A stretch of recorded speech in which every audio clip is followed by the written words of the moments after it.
JEE mains 2025 का जो अप्रैल session था उसके अंदर 2 अप्रैल का मॉर्निंग शिफ्ट वाला जो पेपर है उसके फिजिकल इनऑर्गेनिक केमिस्ट्री के क्वेश्चंस को डिस्कस करने के लिए मैं जितेश मोगरा जेएमआर रेजोनेंस कोटा के फिजिकल इनऑर्गेनिक केमिस्ट्री डिपार्टमेंट की तरफ से आपके सामने यहाँ पे प्रस्तुत हूं।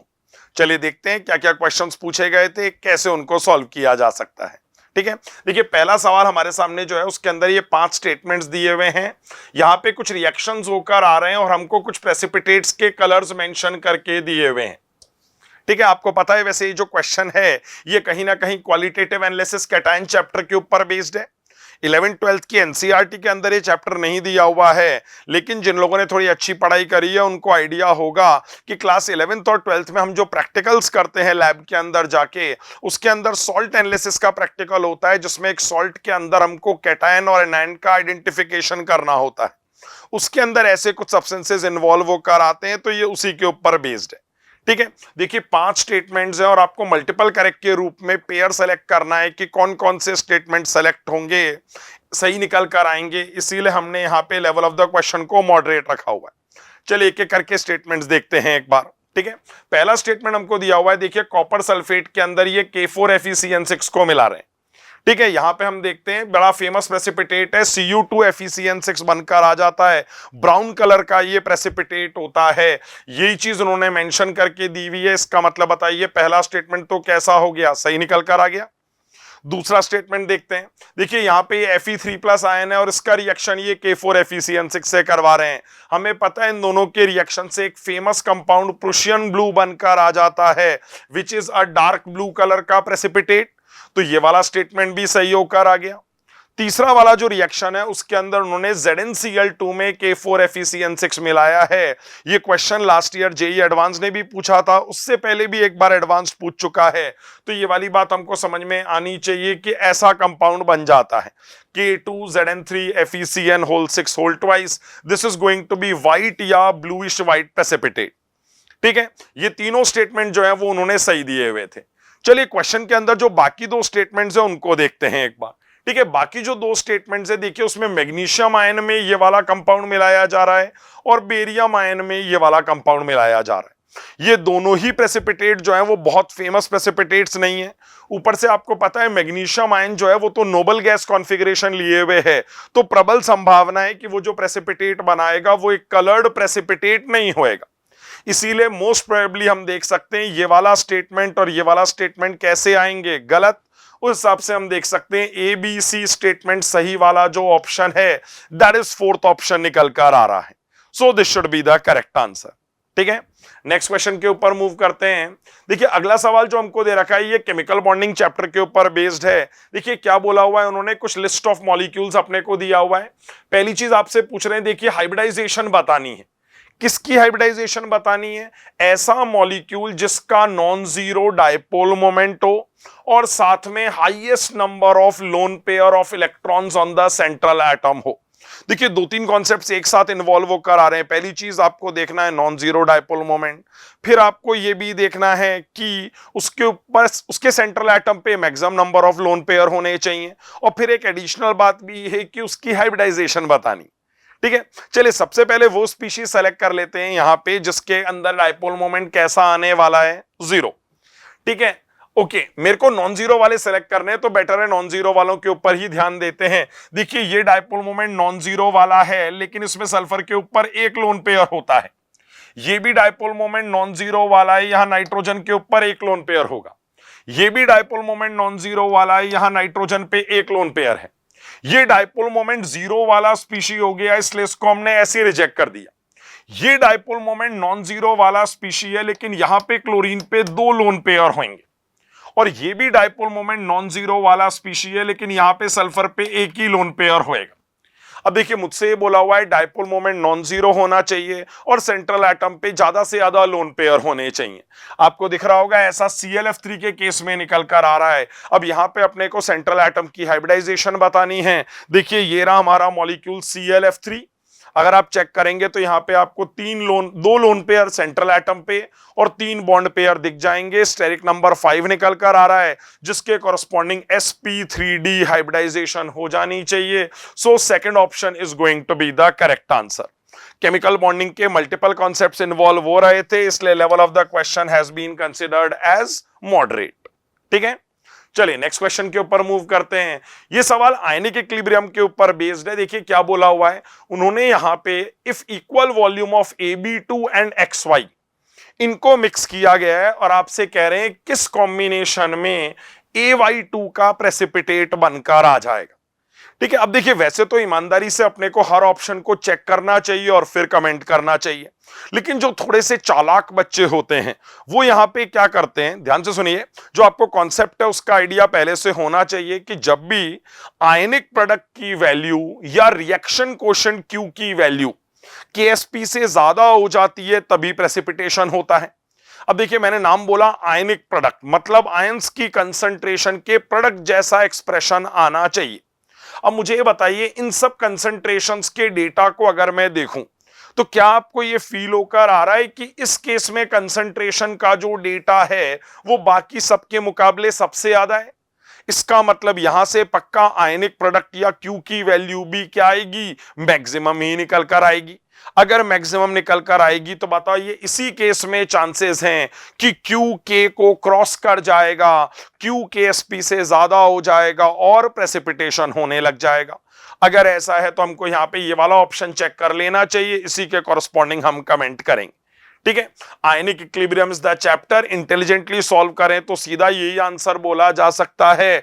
फिर भी level of the question moderate है क्योंकि यहां पे कुछ मल्टीपल कंसेप्ट भी इन्वॉल्व हो रहे हैं। देखिए जैसे इक्वल वॉल्यूम मिक्स करने की बात बोली गई है, ठीक है, और उसके बाद भी आपको नॉर्मल तरीके से सवाल करें तो ऑप्शंस चेक करने पड़ेंगे, इसीलिए हमने level of the question moderate रखा हुआ है। चलिए एक बार देखते हैं सवाल कैसे सॉल्व किया जा सकता था। ठीक है, देखिए सबसे पहले मैंने वही ऑप्शन लिया जो आपको बताया था, डी वाला ऑप्शन। हां, अब यहां से देखते हैं आयंस की कंसंट्रेशन कितनी आएगी। देखिए पहला वाला कंपाउंड A2+ आयन सप्लाई करेगा, मैंने उसकी कंसंट्रेशन हाफ करके लिखी हुई है। क्यों? क्योंकि इक्वल वॉल्यूम मिक्स करेंगे तो वॉल्यूम डबल हो जाएगा, इसका मतलब कंसंट्रेशन हाफ हो जानी चाहिए। Same is the case with Y-। अब देखिए Y- आयन XY से आएगा, लेकिन अगेन हाफ कंसंट्रेशन करनी पड़ेगी।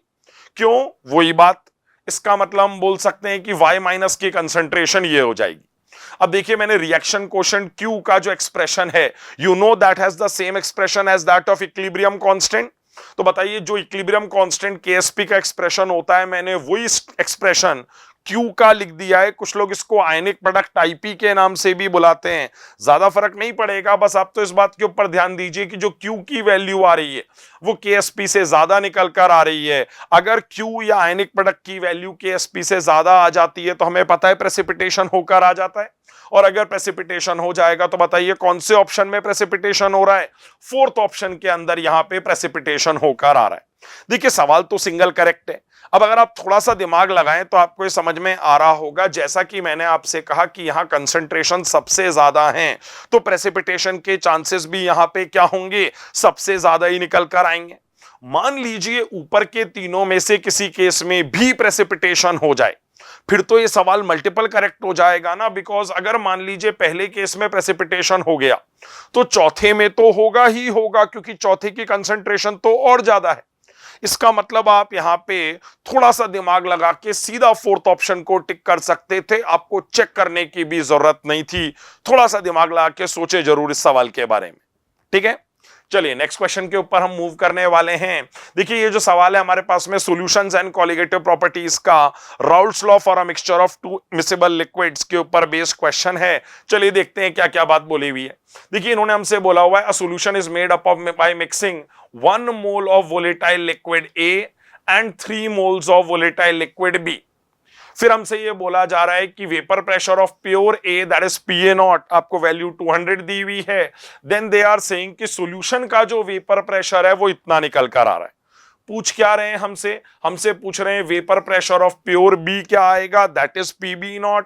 और फिर ये पूछ रहे हैं साथ में कि लीस्ट वोलेटाइल कंपोनेंट कौन सा होएगा। मतलब ए और बी में से कम वोलेटाइल कौन होएगा, कम कौन उड़ेगा, कम उड़ने की टेंडेंसी किसकी होगी, ये पता करना है। ठीक है, ज्यादा मुश्किल सवाल नहीं है। देखिए सबसे पहले हम क्या है आपका हम करेंगे यहां पे राउल्ट्स लॉ का एक्सप्रेशन लिखते हैं एक बार। देखिए पी टोटल बराबर X A P A nought plus X B P B nought. आपको पता है जब दोनों ही कंपोनेंट वोलेटाइल होते हैं तो हम यही फॉर्मूला अप्लाई करते हैं। क्लास 12th फिजिकल केमिस्ट्री के अंदर सॉल्यूशंस नाम का चैप्टर है, ये उसी के ऊपर बेस्ड क्वेश्चन है। ठीक है, देखिए यहां पे हमने राउल्ट्स लॉ अप्लाई कर लिया। ठीक है, पी टोटल आपको दे रखा है, पी ए नॉट आपको दे रखा है, आपको ये भी बोला हुआ है कि 1 मोल ए का है, बी के 3 मोल है। तो बताइए ए का मोल फ्रैक्शन इतना हो जाएगा, बी का मोल फ्रैक्शन इतना हो जाएगा। हमने राउल्ट्स लॉ अप्लाई कर दिया। पीबी नॉट की जो वैल्यू निकल कर आ रही है, this is coming out to be 600। देखिए पी ए नॉट आपको कितने के बराबर दे रखा है, 200 के बराबर दे रखा है। अब यहां पे हम देख सकते हैं जिसका वेपर प्रेशर कम होएगा उसकी वोलेटाइल नेचर कम होना चाहिए, क्योंकि उसकी उड़ने की टेंडेंसी भी क्या होगी, कम होगी। अब यहां पे आप देख सकते हैं, देखिए ए का वेपर प्रेशर कम है, इसका मतलब वही लेस वोलेटाइल होना चाहिए। तो यहां पे हमने क्या भी आइडेंटिफाई कर लिया, लेस वोलेटाइल वाले कंपोनेंट को भी आइडेंटिफाई कर लिया है। That should lead us to the correct answer. ठीक है, चलिए नेक्स्ट क्वेश्चन के ऊपर मूव करते हैं। देखिए एटॉमिक स्ट्रक्चर के ऊपर क्वेश्चन है, क्लास 11th फिजिकल केमिस्ट्री का सवाल है। वैसे आप इसको क्लास 12th मॉडर्न फिजिक्स के अंदर भी पढ़ रहे होते हैं under the topic Bohr model. देखिए इन्होंने क्या बात बोली हुई, इन्होंने पूछा है बोर मॉडल के कॉरस्पॉन्डिंग हम यहां पे देख रहे हैं कौन सा स्टेटमेंट इनकरेक्ट है। ध्यान रखिए गलत स्टेटमेंट आइडेंटिफाई करना है आपको। अब इन्होंने क्या किया हुआ है, रेडियस ऑफ एक ऑर्बिट को दूसरी ऑर्बिट के साथ रिलेट करने की कोशिश करी है। ठीक है, देखिए कैसे इसके ऊपर कमेंट किया जा सकता है, ध्यान से सुनना। देखिए अपने को वैसे तो एक एक ऑप्शन को चेक करना चाहिए, लेकिन अगर ये सेम एटम की बात कर रहे हैं, देखिए हाइड्रोजन एटम ही इन्वॉल्व है, इसका मतलब Z का तो कोई रोल होगा ही नहीं। सिर्फ ऑर्बिट नंबर के हिसाब से हम क्या कर सकते हैं, रेडियस ऑफ ऑर्बिट की बात कर सकते हैं। ठीक है, बोर मॉडल से आपको ये वाली बात पता होगी कि रेडियस ऑफ ऑर्बिट जो होता है वो n स्क्वायर के प्रोपोर्शनल निकल कर आ रहा होता है। ठीक है, अब मैं यहां पे सीधा गलत वाले ऑप्शन को ही चेक करने वाला हूं, दैट इज सेकंड ऑप्शन। एक बार चेक करते हैं। देखिए सेकंड ऑप्शन को अगर आप चेक करेंगे तो आपको ये पता चलेगा, देखिए रेडियस ऑफ 6th ऑर्बिट है, ये रहा। ठीक है, अपॉन क्या लिख देता हूं, रेडियस ऑफ 4th ऑर्बिट। अब देखिए जैसा कि मैंने बोला रेडियस किसके प्रोपोर्शनल होएगा, n स्क्वायर के प्रोपोर्शनल होएगा। तो रेडियस का रेशो n स्क्वायर के रेशो के बराबर हो जाना चाहिए। That should be equal to 6 square by 4 square के बराबर हो जाएगा। व्हाट इज द वैल्यू, 9/4 निकल कर आ जाएगी। इसका मतलब हम क्या बोल सकते हैं कि 6th ऑर्बिट का radius 9/4 times the radius of the 4th orbit निकल कर आएगा। देखिए जबकि स्टेटमेंट के अंदर तो 3 टाइम्स लिखा हुआ है, इसका मतलब ये स्टेटमेंट गलत है, गलती मेरे को आइडेंटिफाई करना है। सो second option should be the correct answer. ठीक है, इस वाले क्वेश्चन में ज्यादा चीज इन्वॉल्व नहीं थी, इसलिए देखिए लेवल ऑफ द क्वेश्चन को इजी रखा गया है। सिर्फ एक रेडियस का फॉर्मूला अगर आपको बोर मॉडल के कॉरस्पॉन्डिंग पता हो तो बिना ज्यादा गंदे कैलकुलेशंस करे आप आंसर निकाल सकते हैं। ओके, चलिए नेक्स्ट क्वेश्चन पे चलते हैं एक बार। देखिए इस सवाल के अंदर उन्होंने एक बैलेंस केमिकल रिएक्शन दिया हुआ है, फिर आपको ये पूछ रहे हैं कितना CaCl2 बनकर आएगा अगर हम 250 ml ऑफ इतना मोलैरिटी वाले HCl का रिएक्शन 1000 ग्राम CaCO3 के साथ करवा दे। ठीक है, देखिए दो रिएक्टेंट का अमाउंट मुझे दिया हुआ है, साथ में बैलेंस केमिकल रिएक्शन भी दिया हुआ है। अगर आप देखें, देखिए मैंने बैलेंस केमिकल रिएक्शन लिखा और मैंने दोनों स्पीशीज के मोल लिख दिए। ठीक है, CaCO3 का मास दिया हुआ था मुझे, मैंने उसको मोल में कन्वर्ट कर लिया। जो अपने पास मोल निकल कर आ रहे होंगे उसके कॉरस्पॉन्डिंग वैल्यू यहां पे लिखी हुई है। देन नेक्स्ट चीज देखते हैं अपने पास में क्या आ रहा है। HCl का भी मोलैरिटी पता है, वॉल्यूम पता है, उससे हम क्या निकाल पाएंगे, मोल निकाल पाएंगे। देखिए HCl के भी क्या लिख दिए गए हैं, यहाँ पे मोल लिख दिए गए हैं।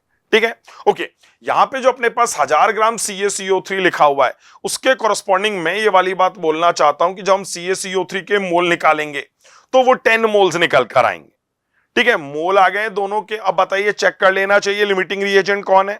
अब आपको दिख रहा होगा, देखिए एक के लिए इसके 2 मोल चाहिए होते हैं तो 10 के लिए इसके 20 मोल चाहिए। 20 मोल, आपने 0.1 मोल 19 मोल ही दे रखे, कम अमाउंट है, इसीलिए यही लिमिटिंग रिएजेंट होना चाहिए, यही प्रोडक्ट के अमाउंट को गवर्न करेगा।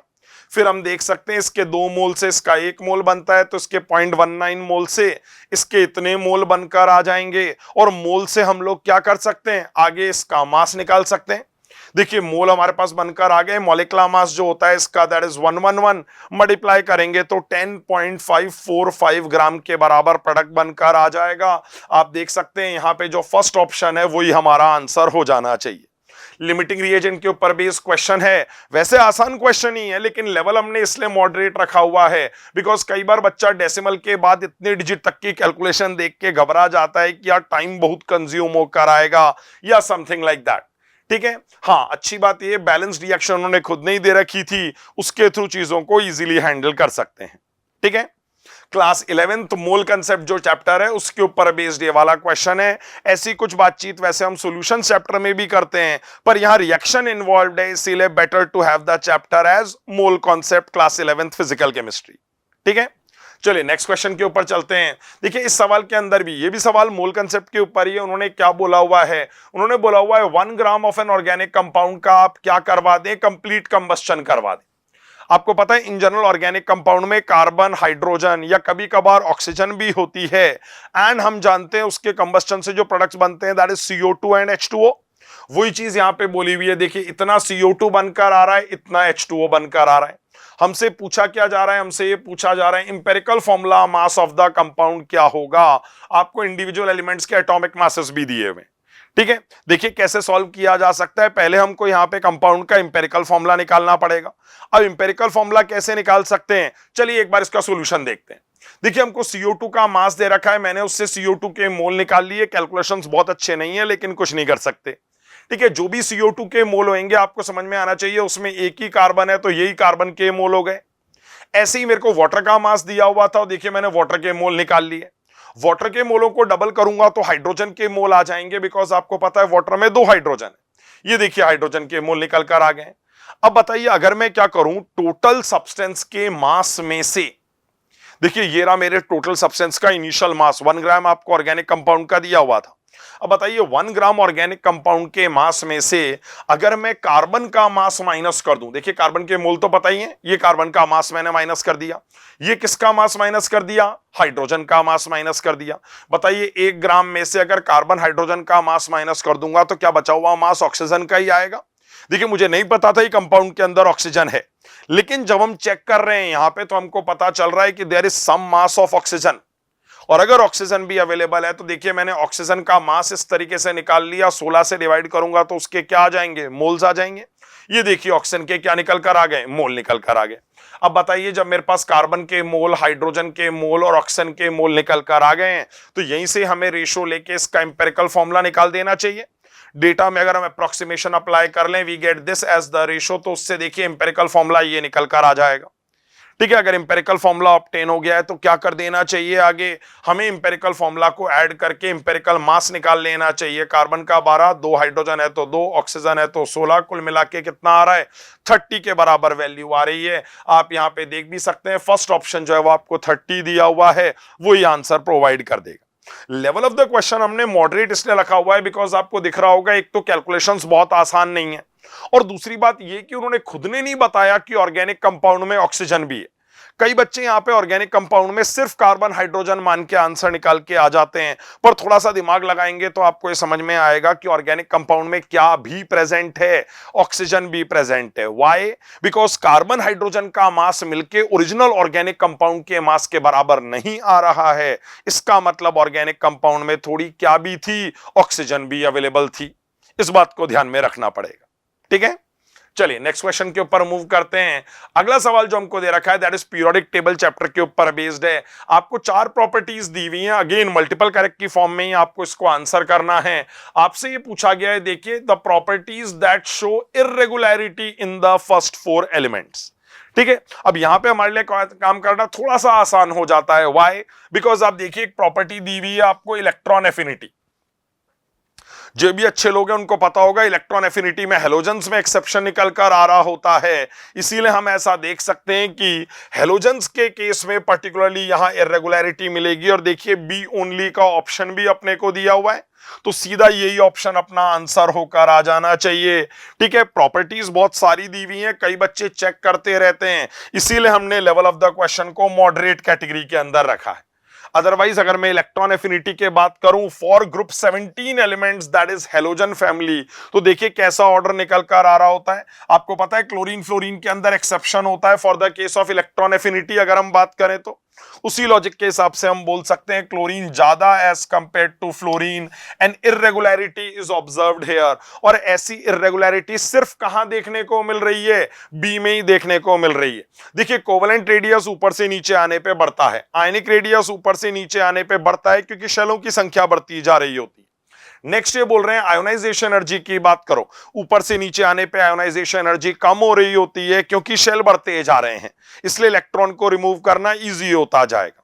तो देखिए ए, सी और डी तीनों में रेगुलर वेरिएशन आ रहा है, इर्रेगुलरिटी खाली कहां आ रही है, बॉम्बे ऑप्शन के अंदर निकल कर आ रही है। इसका मतलब हम बोल सकते हैं only Bombay has irregularity, so fourth option should be the correct answer here. ठीक है, okay, class 11th inorganic chemistry periodic table chapter का ये क्वेश्चन है। ठीक है, चलिए नेक्स्ट सवाल के ऊपर मूव करते हैं। अगला सवाल जो देखिए हमको यहां पे दिया हुआ है, देखिए इन्होंने क्या बोला हुआ है, which of the following graphs correctly present the plot of KH। KH क्या है, हेनरीज कांस्टेंट के बारे में बात कर रहे हैं। Solution chapter class 12th physical chemistry का ये क्वेश्चन है और हमसे ये पूछा जा रहा है कि टेम्परेचर के साथ इसके ग्राफ के बारे में बात करें। अब देखिए ये क्वेश्चन थोड़ा कंट्रोवर्शियल क्वेश्चन हो गया है। किस तरीके से, देखिए नॉर्मली जो कॉन्सेप्ट होता है वो ये होता है कि जब हम टेम्परेचर बढ़ाते हैं तो KH की वैल्यू क्या होती है, बढ़ जाती है। नॉर्मल कॉन्सेप्ट तो यही है। अगर नॉर्मल जनरली यही होकर आ रहा होता है तो देखिए उस हिसाब से तो आपको दिख रहा होगा कि ये तीनों ही ग्राफ गलत हो गए। ठीक है, जो ग्राफ सही निकल कर आ रहा है वो ये वाला ग्राफ ठीक लग रहा है कि जैसे जैसे टेम्परेचर बढ़ाते जा रहे हैं देखिए KH की वैल्यू भी क्या हो रही है, बढ़ती जा रही है।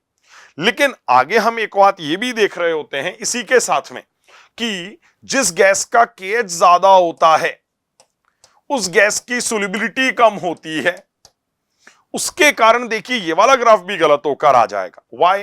Because if I see a particular temperature, मान लीजिए मैंने इस पर्टिकुलर टेम्परेचर के बारे में बात करी है, this is the temperature that I am talking about. अब आप देखिए यहां पे क्या होकर आ रहा है, ऑक्सीजन का KH सबसे ज्यादा आ रहा है, हीलियम का KH सबसे कम निकल कर आ रहा है। इसका मतलब हमें तो लग रहा है कि KH हीलियम का सबसे कम, मतलब हीलियम की सोल्युबिलिटी सबसे ज्यादा, जबकि हमें पता है हीलियम की सोल्युबिलिटी सबसे ज्यादा नहीं होती है। इनफैक्ट हीलियम की सोल्युबिलिटी गैसेस में सबसे कम देखी जा रही होती है। अगर ऐसा है तो बताइए उस हिसाब से तो ये ग्राफ टेम्परेचर KH वाले रिलेशन को तो फिर भी जस्टिफाई कर रहा था, लेकिन गैसेस को अगर आपस में कंपेयर किया जाए तो ये ग्राफ अप्रोप्रिएट नहीं है। इसका मतलब अगर हम कॉन्सेप्ट वाइज बात करें तो ये वाला ग्राफ भी कैसा हो गया, गलत। जो हमको सबसे सही लग रहा था वो ग्राफ भी गलत निकल कर आ गया। ठीक है, अब कई टेक्स्ट के अंदर इस टाइप की बात लिखी हुई है कि KH की जो वैल्यू है वो टेम्परेचर के साथ मोनोटोनिकली चेंज नहीं होती है, उसमें कुछ इस तरीके का बिहेवियर देखा जाता है कि वैल्यू पहले क्या होकर आएगी, दे आर सेइंग कि वैल्यू इंक्रीज होकर आएगी फिर डिक्रीज होकर आएगी। ऐसा आपको देखिए यहां पे भी दिया हुआ है, वैसे तो यहां पे भी दिया हुआ है, लेकिन जो मैंने दूसरा फंडा आपको बताया कि हीलियम का KH सबसे ज्यादा होना चाहिए, इसका मतलब उसका ग्राफ सबसे ऊपर होना चाहिए। On the basis of that अगर हम इन दोनों ग्राफ्स के अंदर से सेलेक्ट करें, जो कि एक नॉर्मल बिहेवियर नहीं है, क्योंकि देखिए नॉर्मल बिहेवियर तो मैंने बताया हम बच्चों को नॉर्मली ये वाली चीज पढ़ाते हैं, पर जैसा कि मैंने बोला कि कुछ किताबों में ये वाली बात भी लिखी हुई है। और बताइए इन दोनों में ही वो वाली बात सही हो रही है। हीलियम में KH ज्यादा, सोल्युबिलिटी कम, उसके कॉरस्पॉन्डिंग जो बेटर ऑप्शन हो जाएगा दैट इज फोर्थ ऑप्शन। पर ये काफी टिपिकल क्वेश्चन था, बच्चे को वेरिएशन पता हो तभी वो इस क्वेश्चन को आंसर कर सकता है, इसीलिए हमने लेवल ऑफ द क्वेश्चन को टफ रखा हुआ है। And we have simply said that it is a fact based question. आपको याद होना चाहिए कि कैसा वेरिएशन आता है। सवाल को सही करना बहुत मुश्किल काम था, मोस्ट ऑफ द बच्चों का ये वाला सवाल गलत होकर आया था। ठीक है, चलिए नेक्स्ट बात करते हैं। यहां पे देखिए, यहां पे अपने को कुछ आयंस दिए हुए हैं, एटम्स दिए हुए हैं और उनके रेडियस को कंपेयर करने की बात बोली हुई है। आप चाहे तो इसे पी ब्लॉक के साथ रिलेट कर सकते हैं, boron carbon family, because the involved elements are aluminium and gallium belonging to boron carbon family only. हमसे कह रहे हैं इसके atomic radius that is metallic radius को कंपेयर कर दें, आयनिक रेडियस को कंपेयर कर दें। कैसे कंपेयर किया जा सकता है, देखिए पहली चीज तो एल्यूमिनियम और गैलियम की अगर हम बात करें तो पीरियोडिक टेबल में ऊपर एल्यूमिनियम आता है, नीचे गैलियम आता है।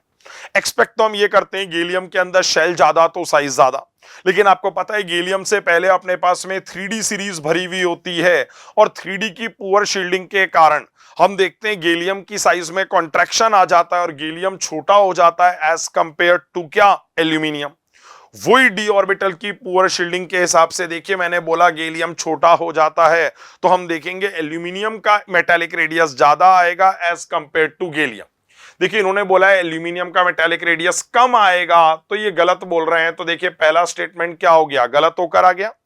दूसरी बात देखते हैं, देखिए आयनिक रेडियस में इन्होंने बोला है एल्यूमिनियम का रेडियस क्या आएगा, कम। ध्यान रखना आयनिक रेडियस के अंदर हम रेगुलर ट्रेंड देख रहे होते हैं, ऊपर से नीचे आने पे रेडियस बढ़ रहा होता है। अगर ऐसा है तो बताइए फिर तो एल्यूमिनियम छोटा आना चाहिए, गैलियम बड़ा आना चाहिए, क्योंकि शेल ज्यादा तो साइज भी ज्यादा। अगर ऐसा है तो ये वाला स्टेटमेंट कैसा हो जाएगा, सही निकल कर आ जाएगा। पहला गलत आ रहा है, दूसरा सही आ रहा है। On the basis of that हम देखें तो फोर्थ ऑप्शन अपना सही निकल कर आ जाता है। आयनिक रेडियस में अलग कॉन्सेप्ट लग रहा है, मेटालिक रेडियस में अलग कॉन्सेप्ट लग रहा है, इसलिए we have rank the question as moderate, क्योंकि दो अलग अलग कॉन्सेप्ट्स इन्वॉल्व होकर आ रहे हैं। ठीक है, चलिए नेक्स्ट सवाल के ऊपर मूव करते हैं। ये सवाल कोऑर्डिनेशन कंपाउंड्स के ऊपर बेस्ड है, दो स्टेटमेंट्स दिए हुए हैं, चलिए एक बार देखने की कोशिश करते हैं। सबसे पहले देखिए इन्होंने क्या बोला हुआ है, ये बोल रहे हैं ऑक्टाहेड्रल कॉम्प्लेक्सेस में जब डेल्टा ओ ज्यादा होता है, डेल्टा ओ कम होता है as compare to pairing energy, तो ये कह रहे हैं हाई स्पिन कॉम्प्लेक्सेस बनकर आते हैं। फिर ये कह रहे हैं डेल्टा ओ ज्यादा हो गया तो लो स्पिन कॉम्प्लेक्सेस बनकर आते हैं। आपको पता होगा डेल्टा ओ जो होता है that is crystal field splitting energy, and हम देखते हैं दोनों सेट ऑफ डी ऑर्बिटल जब स्प्लिट करते हैं तो उनके बीच का जो गैप होता है वही डेल्टा ओ होता है। अब देखिए अगर गैप कम है तो हमें पता है इलेक्ट्रॉन हायर ऑर्बिटल में जंप कर जाएंगे और पेयरिंग नहीं होकर आ रही होगी, और उसके कारण हाई स्पिन कॉम्प्लेक्स ही बनकर आएंगे जिसमें अनपेयर्ड इलेक्ट्रॉन ज्यादा होंगे। अगर डेल्टा ज्यादा है तो गैप बढ़ जाएगा, तब इलेक्ट्रॉन नीचे ही पेयर अप होने की कोशिश करेंगे, तब अनपेयर्ड इलेक्ट्रॉन कम आएंगे, और अगर अनपेयर्ड इलेक्ट्रॉन कम है तो हम क्या बोल सकते हैं, लो स्पिन कॉम्प्लेक्सेस बनकर आएंगे। तो मुझे बताइए पूरा स्टेटमेंट 1 बढ़िया तरीके से सही दिया हुआ है, कोई ज्यादा दिक्कत वाली बात नहीं है। ठीक है, चलिए दूसरे वाले स्टेटमेंट के ऊपर मूव करते हैं। देखिए इसमें इन्होंने क्या बोला हुआ है, इन टेट्राहेड्रल कॉम्प्लेक्सेस। इस बार देखिए ऑक्टाहेड्रल की जगह टेट्राहेड्रल की बात बोल दी। टेट्राहेड्रल में ये बोल रहे हैं क्या, डेल्टा टी कम होता है एज कंपेयर टू पी। ध्यान रखना टेट्राहेड्रल में गैप ही काफी कम होता है, इसलिए in almost all the cases delta T कम आ जाएगा एज कंपेयर टू क्या, पी। अगर ऐसा है तो बताइए क्या बोल रहे हैं, ये लोग बोल रहे हैं low spin complexes are rarely form. ये सही बात है, बिकॉज बताइए गैप कम है तो इलेक्ट्रॉन ऊपर जंप कर जाएंगे तो पेयरिंग नहीं होएगी, और अगर पेयरिंग नहीं होएगी तो हम क्या बोल सकते हैं, यहां पे मोस्टली हाई स्पिन कॉम्प्लेक्सेस बनकर आ रहे होंगे। दैट्स व्हाई ये लोग बोल रहे हैं low spin complexes are rarely form. ये स्टेटमेंट भी सही है, देखिए दोनों ही स्टेटमेंट सही निकल कर आ रहे हैं। Corresponding to that first option should be the correct answer. Chapter का नाम है coordination compounds, class 12th inorganic chemistry का चैप्टर है। काफी इंपॉर्टेंट चैप्टर रहता है with respect to Mains as well as advanced. ठीक है, level of the question moderate रखा हुआ है, बिकॉज थोड़ी देर ऑक्टाहेड्रल की बात कर रहे हैं, फिर टेट्राहेड्रल की बात कर रहे हैं, मल्टीपल कॉन्सेप्ट्स कवर होकर आ रहे हैं, इसीलिए we have rank the question as moderate. Concept आपको समझा दिया गया है, उसी को फॉलो करके आंसर निकाला जा सकता है। ठीक है, चलिए नेक्स्ट क्वेश्चन के ऊपर मूव करते हैं। देखिए थोड़ा सा डरावना सा सवाल है, अपने को एक कंटेनर दिया हुआ है, उसमें पानी भरा हुआ है, उसमें एक अरेंजमेंट ऑफ वेसल्स अपन ने रख लिया। ए वेसल है, उसके अंदर गैस भरी हुई है, बी वेसल शुरू में खाली है, एंड हमने क्या कर दिया, बीच का ये जो स्टॉपकॉक यहां पे है हमने इसको रिमूव कर दिया। अब आपसे पूछ रहे हैं थर्मोडायनेमिकली क्या क्या वेरिएशंस निकल कर आएंगे। ठीक है, चलिए देखते हैं एक बार, यही बात इन्होंने क्वेश्चन में बोली हुई है। सबसे पहले इन्होंने पूछा है डीडब्ल्यू के बारे में बात करें, फिर कह रहे हैं डीयू, फिर कुछ और, फिर कुछ और। थर्मोडायनेमिक्स का जो फर्स्ट लॉ वाला पोर्शन होता है ये उसी के ऊपर बेस्ड क्वेश्चन है। डायग्राम वगैरह देख के थोड़ा डर लगने लग जाता है, इसलिए वैल्यू को लेवल को हमने मॉडरेट रखा हुआ है। चलिए एक एक करके बातचीत करते हैं यहां पे। देखिए पहली चीज तो आपको पता है कोई गैस वेसल बी के अंदर प्रेजेंट नहीं थी। इसका मतलब जब ए वाली गैस वेसल बी के अंदर एंटर करेगी, देखिए लिखा हुआ है pressure of the gas, pressure in the vessel B before opening the stopcock is 0। क्यों, उसमें तो गैस ही नहीं है, गैस ही नहीं है तो प्रेशर कौन एक्सर्ट करेगा। इसीलिए देखिए वैसे देखें तो थर्ड ऑप्शन सीधा ही सही निकल कर आ गया। बाकी ऑप्शन पे दिमाग लगाने की जरूरत ही नहीं है। क्यों? थर्ड ऑप्शन में देखिए क्या दिया हुआ है, pressure in the vessel B before opening the stop cock is 0। Yes, because it is not containing any gas. बाकी ऑप्शंस को चलिए एक बार और डील कर लेते हैं यहां पे, क्योंकि थर्मो का इन्वॉल्वमेंट होकर आ रहा है। ठीक है, देखिए इसमें क्या बोला हुआ है इन्होंने यहां पे डीडब्ल्यू के बारे में बात करी हुई है। डीडब्ल्यू मेरे हिसाब से तो अपने को इक्वल टू 0 बोलना चाहिए यहां पे। ये थोड़ा सा यहां पे गलत लिखा हुआ है, इक्वल टू 0 होना चाहिए। व्हाई? बिकॉज जब गैस फैलेगी, कौन सी? ए गैस, कहां पे? बी वाले वेसल के अंदर। जब वो गैस फैलेगी तो आपको पता है उसको फैलते टाइम किसी को धक्का नहीं देना पड़ रहा, क्योंकि बी में तो कोई गैस है ही नहीं। इसका मतलब जब गैस फैलेगी तो गैस कोई काम नहीं करेगी, और अगर गैस कोई काम नहीं करेगी तो वर्क डन कैसा आ जाना चाहिए? 0। ठीक है, साथ में हम देख सकते हैं, देखिए डी की जो वैल्यू निकल कर आएगी वो भी कैसी आने वाली है? 0 ही आने वाली है, क्योंकि उन्होंने क्वेश्चन में बोल रखा है कि फैलते टाइम कोई टेम्परेचर चेंज नहीं हो रहा है। ठीक है, टेम्परेचर चेंज नहीं हो रहा तो इंटरनल एनर्जी में भी कोई बदलाव नहीं आना चाहिए, क्योंकि प्रोसेस कैसा है? आइसोथर्मल है। और बताइए, अगर मैं फर्स्ट लॉ अप्लाई कर दूं, DW 0 है, DU भी 0 है, फिर तो DQ की वैल्यू भी क्या होकर आ जाएगी? 0 के बराबर ही होकर आ जाएगी। यहां पे भी थोड़ा सा चेंज करना पड़ेगा। अगर तीनों ही 0 निकल कर आ रहे हैं तो देखिए अपने सवाल में तो ये तीनों ही चीजें नॉन जीरो दी हुई हैं, तो ये सब गलत हो जाना चाहिए। Only third option should be the correct answer, जो आप बिना थर्मो की नॉलेज के सिर्फ गैसियस स्टेट का कॉन्सेप्ट अप्लाई करके भी आंसर कर सकते थे। ठीक है, चलिए ये वाला सवाल होकर आ गया है। Moving to the next question, देखिए यहां पे इन्होंने chemical bonding as well as P block को कंबाइन करते हुए क्वेश्चन बनाया है। देखिए क्या बोल रहे हैं, इन्होंने बोला है molecule with the formula this. अब फिर क्या बोल रहे हैं, देखिए उसके एलिमेंट्स के लिए बोल रहे हैं all it's elements from P block. फिर क्या बोला हुआ है, ए एलिमेंट के बारे में बोल रहे हैं रेयरेस्ट है, मोनो एटॉमिक है। मोनो एटॉमिक सुनते ही शायद नोबल गैस की याद आती है। उसमें भी क्या बोल रहे हैं, देखिए नॉन रेडियो एक्टिव है, और ये बोल रहे हैं हैज लोएस्ट आयोनाइजेशन एंथैल्पी।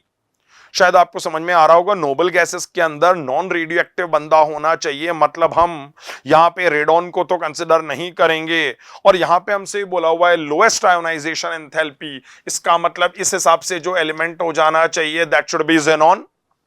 तो देखिए अपना पहला एलिमेंट ए कौन सा हो गया है? जेनॉन। देखिए यहां पे लिखा हुआ भी। ठीक है, नेक्स्ट बात कर रहे हैं, देखिए उन्होंने क्या बोला हुआ है आगे। इन्होंने बोला है एलिमेंट एक्स और वाई क्या है? फर्स्ट और सेकंड हाईएस्ट इलेक्ट्रोनेगेटिविटी वैल्यूज वाले एलिमेंट्स हैं।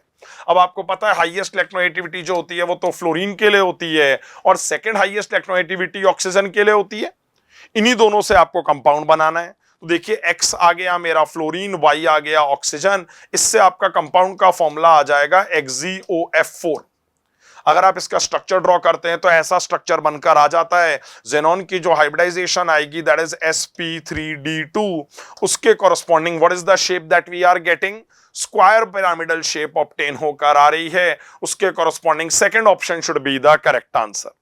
ठीक है, हमारे हिसाब से level of the question tough हो गया है, बिकॉज देखिए पहले तो आपको पी ब्लॉक के एलिमेंट्स कौन कौन से वो जानकारी निकालनी पड़ेगी, और फिर उसके बाद आपको यहां पे केमिकल बॉन्डिंग का कॉन्सेप्ट अप्लाई करना पड़ेगा, तब जाके रिजल्ट निकल कर आएगा।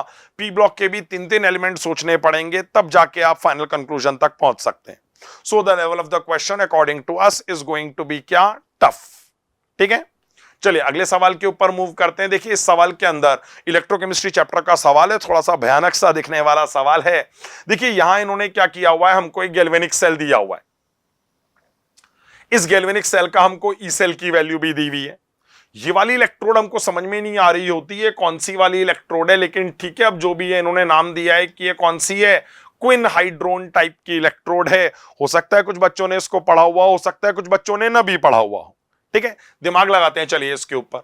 ये इसका हाफ सेल रिएक्शन भी अपने को प्रोवाइड कर रहे हैं, बहुत अच्छी बात है। सिल्वर की इलेक्ट्रोड का भी ई0 डेटा दे रखा है, कैलकुलेशंस आसान करने के लिए ये भी बोल दिया। पूछा क्या है, देखिए पीकेबी वैल्यू पूछी हुई है, किसकी? अमोनियम हैलाइड की। अब देखिए वैसे तो हैलाइड का कोई पीकेबी नहीं होता, आपको ये समझ में आ जाना चाहिए। इस हैलाइड के अंदर एक वीक बेस इन्वॉल्व होगा NH4OH, हमें उसी का क्या निकालना होगा? पीकेबी वैल्यू निकालनी होगी। मतलब इलेक्ट्रो के साथ आयनिक भी मिक्स्ड है क्वेश्चन के अंदर, ऊपर से इतनी डरावनी सी इलेक्ट्रोड भी दी हुई है। चैप्टर तो हमने class 12th physical chemistry electrochemistry बोल दिया, लेकिन आप देख सकते हैं बहुत सारे चैप्टर्स इन्वॉल्वड हैं, इसलिए level of the question is going to be tough. इन दिनों मेंस भी बहुत बढ़िया बढ़िया सवाल पूछ रहा है। चलिए इस सवाल को एक बार देखते हैं। मैं यहाँ पे सिंपल नस्ट इक्वेशन अप्लाई करूंगा और देखते हैं कैसे रिजल्ट आएगा। देखिए नस्ट इक्वेशन अप्लाई किया तो हमने पहली चीज लिख दी, ई सेल, ये आपको क्वेश्चन में दी हुई है। फिर हमने लिख दिया SRP cathode minus SRP anode, आगे आ जाएगा माइनस 0.06 बाय 2 मैंने क्यों लिखा हुआ है, बिकॉज आप देखिए यहां पे नंबर ऑफ इलेक्ट्रॉन्स 2 इन्वॉल्व होकर आ रहे हैं। ठीक है, सिल्वर में भी हमको 2 इलेक्ट्रॉन मानने पड़ेंगे, इसलिए सिल्वर के रिएक्शन को हमको डबल करके कंसिडर करना पड़ेगा। अगर ऐसा है तो हम यहां पे क्या देख सकते हैं, total number of electrons cathode anode पे कितने इन्वॉल्व होंगे, 2 के बराबर। अगर 2 के बराबर इलेक्ट्रॉन इन्वॉल्व है, देखिए यहां पे बाय 2 लिख दिया। log टू द बेस 10 क्या आना चाहिए, देखिए ये H प्लस रिएक्टेंट साइड पे होगा तो हम बोल सकते हैं इसका स्क्वायर आना चाहिए, और Ag प्लस का जो है वो भी स्क्वायर आना चाहिए, पर उसकी कंसंट्रेशन 1m है तो न्यूमेरिकली कोई फर्क नहीं पड़ेगा।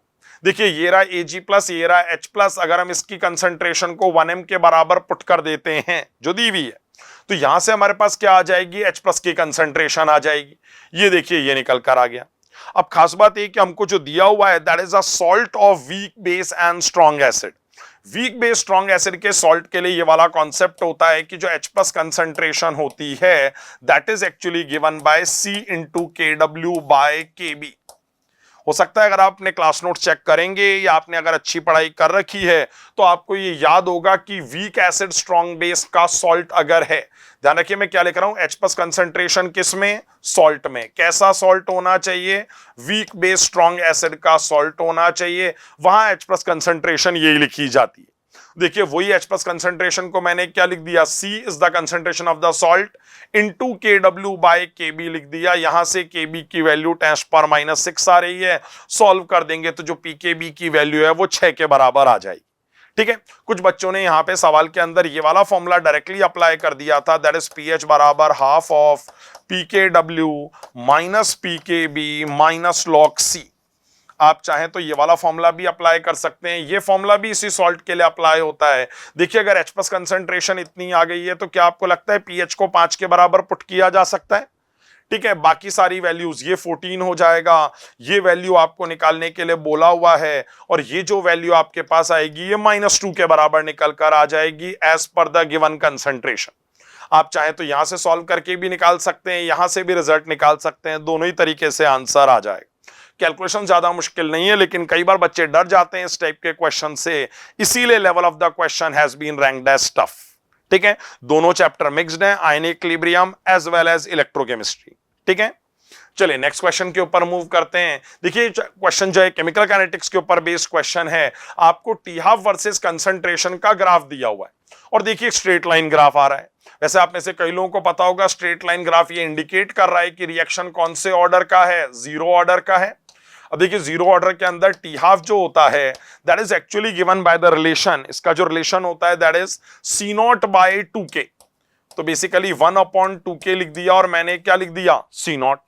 ठीक है, इसका मतलब बताइए टी हाफ और C0 का जो ग्राफ होगा क्या उसका स्लोप 1/2K के बराबर आने वाला है क्या। हाँ, और यही आपको स्ट्रेट लाइन ग्राफ भी दिया हुआ है और उसके स्लोप की वैल्यू दी हुई है।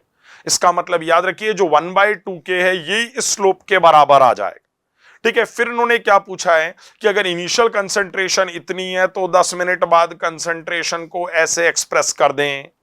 ठीक है, chapter chemical kinetics class 12 physical chemistry, level of the question moderate, क्योंकि ग्राफ वगैरह भी दिए हुए हैं और डेटा वेटा भी थोड़े से गंदे नजर आ रहे हैं। ठीक है, चलिए सवाल देखते हैं एक बार। इस सवाल के अंदर देखिए 0 ऑर्डर रिएक्शन है, मैंने बोला था जो स्लोप है उसी की वैल्यू उन्होंने लिख दी है।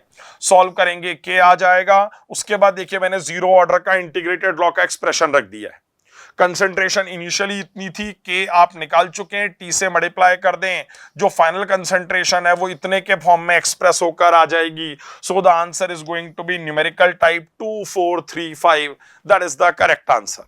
ठीक है, चलिए अगले सवाल के ऊपर मूव करते हैं। इन्होंने देखिए एक रिएक्शन यहां पे दिया हुआ है, केमिकल इक्विलिब्रियम का सवाल है, क्लास 11th फिजिकल केमिस्ट्री। इन्होंने बोला है 0.1 मोल हमारे पास CO के थे, साथ में कैटलिस्ट प्रेजेंट था, इतना वेसल दिया हुआ है, फिर ये बोल रहे हैं साथ में टेम्परेचर भी दिया हुआ है। अब ये बोल रहे हैं कि हमने हाइड्रोजन को इंट्रोड्यूस करना शुरू कर दिया। देखिए CO पहले से ही था, हाइड्रोजन को अब इंट्रोड्यूस करेंगे तो बताइए केमिकल रिएक्शन होने लगेगा। और ये बोल रहे हैं कब तक हाइड्रोजन मिलाते गए, जब तक प्रेशर 5 बार नहीं हो गया। इस टाइप की सिचुएशन अपने को दी हुई है और इतने मोल मिथेनॉल के बनकर आ गए। फिर हमसे पूछा हुआ है केपी की वैल्यू क्या निकल कर आएगी, इसको प्रॉपर तरीके से एक्सप्रेस करके यहां पे जवाब दे दे। ठीक है, देखिए यहां पे हमको क्या क्या कॉन्सेप्ट अप्लाई करने हैं देखते हैं एक बार। क्वेश्चन के अंदर कैलकुलेशंस भी करने पड़ेंगे, साथ में काफी सारी चीजें सोचनी भी पड़ेंगी। चलिए देखते हैं एक बार। देखिए ये रहा हमारा केमिकल रिएक्शन, आपको 0.1 मोल मिथेन सीओ के दिए हुए। मान लीजिए ए के कितने मोल ऐड कर दिए अपन ने, ए के बराबर मोल ऐड कर दिए, जिससे ये बनकर आएगा। ठीक है, हमको पता है इसका थोड़ा अमाउंट कंज्यूम हो गया, इसका डबल अमाउंट कंज्यूम हो गया, इसका एक्स बन गया होगा और रिएक्शन ने इक्विलिब्रियम अटेन कर लिया होगा। Let us write it as, क्या ये क्या था हमारे पास में, सपोज हमने बोल दिया ये इनिशियल नंबर ऑफ मोल्स थे, ये इक्विलिब्रियम मोल्स थे। यहां से हमने क्या कर लिया, यहां पे देखिए मिथेनॉल इतना बन गया है, आपको क्वेश्चन में दिया हुआ है कि मिथेनॉल का अमाउंट इतना है। यहां से हम क्या कर सकते हैं, बेसिकली अपने को टोटल गैसियस मोल्स पता चल जाएंगे ऐड करने के बाद में। तो let us apply P equal to nRT for total gaseous moles. आपको सारा डेटा मेंशन्ड है, अगर हम यहां से वैल्यू निकाल लें तो देखिए total number of moles P equal to nRT से इतने आ रहे हैं।